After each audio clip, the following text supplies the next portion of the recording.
Цалингийн хэмжээ бичиг хүчин салбар бас тийм муу биш. Уулуурхаан салбарын араас хоёрт орж байна. Тэгэхээр бидний цалин бас яг тэгж их ажил хаяад ахаар бас биш юм аа. Харин зүгээр нэг зүйл зөв байгаа. Жигдхэн биш байгаа. Цалингийн тогтолцоог цалин гурамшуул бодож байгаа системийг шинжлэх шаардлагатай.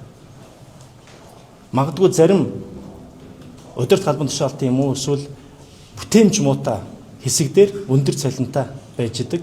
Яг ачаа үрж байгаа, ээлжээр ажиллаж байгаа, ачаал авж байгаа залуучууд, ялангуяа шинээр ажилд орсон удаагийн залуучууд дээр нэмэгдэл бага очдог учраас бага цалинтай байх тохиолдол байгаа. Өөрөөр хэлбэл энэ цалингийн системийг шинжилээс шудраг болгохгүй бол энэ бол асуудал шийдэгдэхгүй юм аа. Тийм учраас бид энэ цалингийн системийг шинжлэх ерэн зүгээр илүү л оронтой байвал сонгогдох, үр ашиг дээшлүүлэх хэрэгтэй жинхэнэ мэрэгчлэнүүдэд нь илүү өндөр цалин өгөх энэ бодлогыг баримталж байгаа. Тэгээ энэ талаар ажлын хэсгийн байгууллага ажиллаж байгаа. Тэр одоо ч гэсэндээ энэ 10% нэмэгдлийг зөвхөн үйлдвэрлэл дээр ажиллаж байгаа ачаал үрж байгаа цалин бага нэмэх шаардлагатай тэр хэсэгт нэмнэ.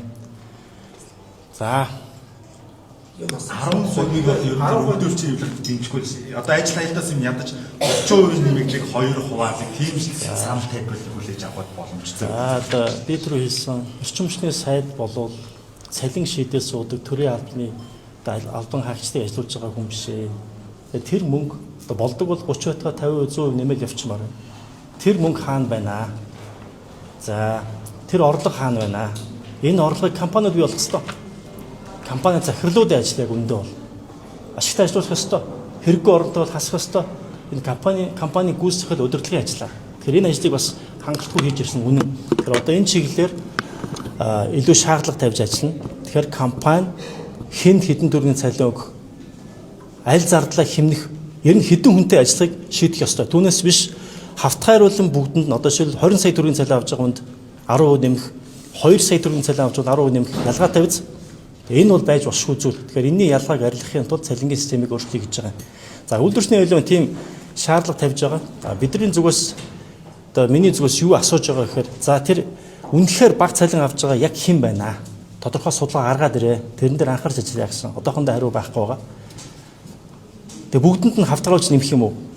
Тийм гэж байгаа. Энийг бол миний хувьд, яамны хувьд, бодлогын хувьд бас зөвшөөрмөөргүй байгаа юм. Цалинг шудраг болох ёстой. Ажил хийж байгаа нь их авдаг. За тухайлбал олон жил ажилласан гэд сайн байна уу муу вэ хамаагүй нэмэгдэл өндөр авдаг энэ зөв үү?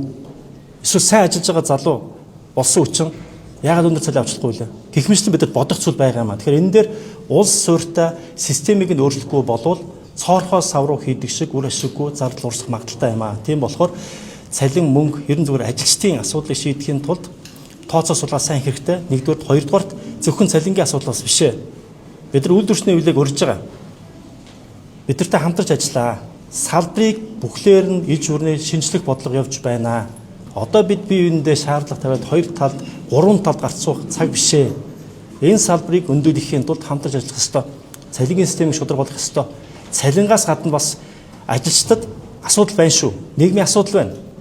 Хөдөлмөр аюулгүй байдлын асуудал байна. Амралт, чөлөө цагийн асуудал байна. Энэ бүгдийг иж хүрнээр нь бодохыг хүний нөөцийн бодлого буюу ажилчдын нийтлэг арга шиг гэхээс биш зөвхөн цалин ярих юм бол бас асуудлын шийдэл биш юм аа. Тэгэхээр салбарын сайдын хувьд одоо манай яамн дээр бодлогын төвшөнд яг энэ асуудлыг шийдэхээр түрүүн би хэлсэн нэг бодлого 3 зарчим 9 үндсэн ажил гээд томьёолоод амжилттай хэрэгжүүлж байгаа. Энэ дээр хамтран ажиллахыг уриалж байна. За тэгээд салбарынхаа нийт ажилтнуудад би бас хичээнгүлэн уриалах хүсэх зүйл байна. Та бүхэн маань бид бүгд 100 жилийн турш, олон 10 жилийн турш Монгол улсыг галтай байлгаж ирсэн. Бидний ахмад үе цаг наргүй, өдөр шөнөгүй үүргээ ухамсарлаад ажиллаж ирсэн. Энэ байтугай хүнд нөхцөлд энэ байтугай цалингүй ажиллаж ирсэн. Хизээш гал алдуулаагүй Монгол улсыг. Тэр байтугай 90-ад оны хүнд үеж алдуулаагүй. Энэ бол бид бүгдийн үе үеийн эрчим хүчнийхний бахархал юм аа.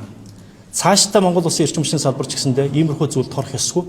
Зөвхөн дотоодын асуудал биш, ерэн зүгээр эрчим хүчийг экспортлох болох дотоодын биш олон улсын хэмжээний түвшний цалин авах ийм боломжуудад байгаа. Зөвхөн асуудлаа давахын тулд ойр зүрийн улс төрийн ч юм уу жижиг явуулганд авталгүйгээр ажлаа чин шударгаар хийгээд ард нь гарах юм бол бидэнд боломж их байна. Тэгэд ажил хаях ч юм уу, ажлыг орхих ч юм уу шаардлагагүй одоо магадгүй цаг үе олоогүй ийм тэмцэл бас авталгүйгээр дор дороо хариуцлага шийдвэр гаргаад ажил үүргээ ухамсартай хийхийг одоо уриалж байна. 10% яг боломж нь төсвийн яг хаанаас гарах юм бэ? Сангийн сайд болохоор цалины байхгүй.